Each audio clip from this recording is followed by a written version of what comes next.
Morning, Ayrece. Good morning, Sophie. The headlines. Menlo Park saga back in the spotlight sees fresh audio leak and promises of new revelations. Zero tolerance pledge. Shakil Mohammed and opposition MPs announced measures to tackle drug proliferation in constituencies 2 and 3.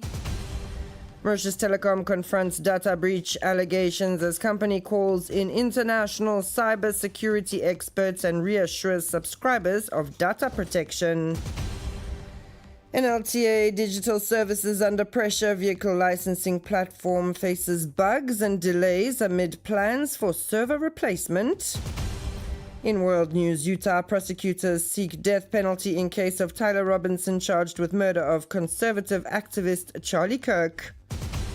And in sports, Merchant clubs set for continental comeback as Pamplemousse SC and Cercle de Joachim prepare for African football challenges.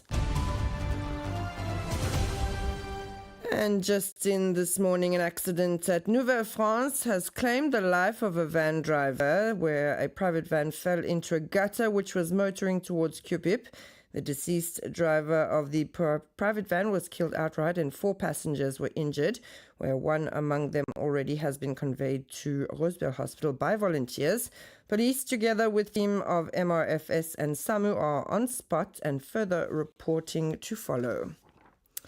A financial saga with political ramifications is back in the headlines this week after the leak of a controversial audio recording said to feature the voices of Tevin Sitanen, Stéphane Adam and Aditi Boulel.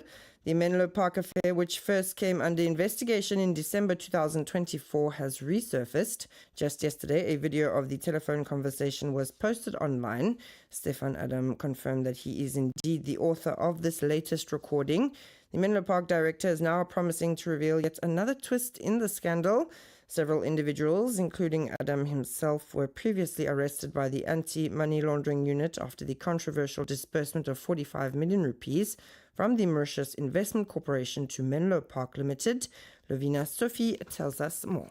This case has seen many twists and turns. Menlo Park Limited, a company considered high risk, obtained in October 2024 a loan of 45 million rupees from the Mauritius Investment Corporation. A loan approved on October 28, just days before the general elections of November 10, even though the application had been rejected 4 times previously. Shortly after the disbursement, more than 10 million rupees were transferred into bank accounts belonging to the company's directors, Stéphane and Mary Queenie Adam. In the meantime, Pulse Analytics, a subsidiary of Menlo Park, published 2 electoral polls favorable to the Alliance Les Peuples, one as early as October 29 and the other 3 days before the vote. Authorities took up the matter as from December. On January 3, Ayrece Stewart was apprehended and arrested, followed by the former MIC CEO Jitendra Bisesar on January 22. Both men were charged with conspiracy to defraud. On March 4, the anti-money laundering unit then arrested Stéphane and Mary Queenie Adam, provisionally charged with conspiracy to do a wrongful act.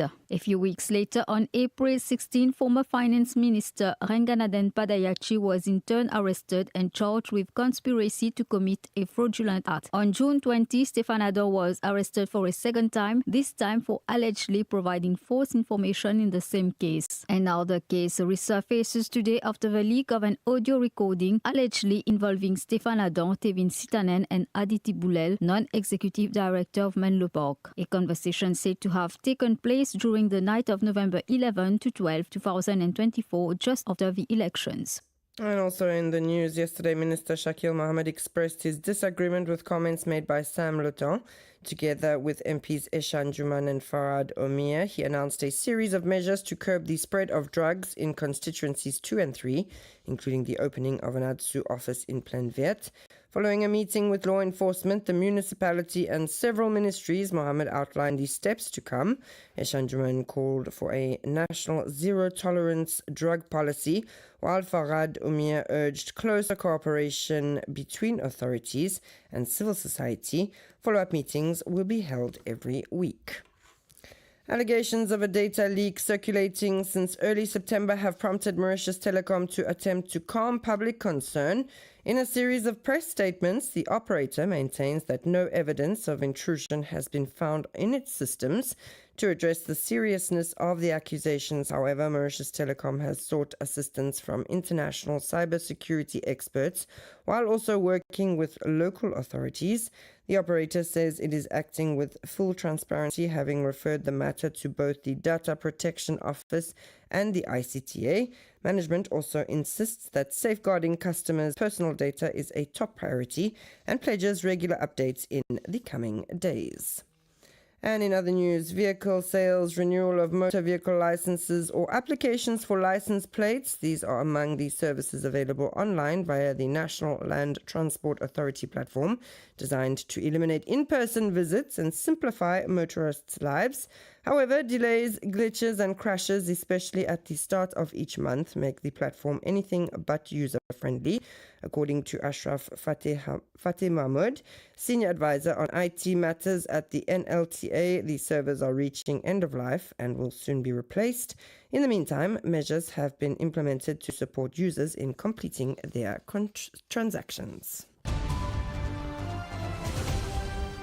And it's 9:07. You're listening to RM1. We move now to international news, where prosecutors in Utah have announced that they will seek the death penalty against Tyler Robinson, accused of murdering American conservative activist Charlie Kirk.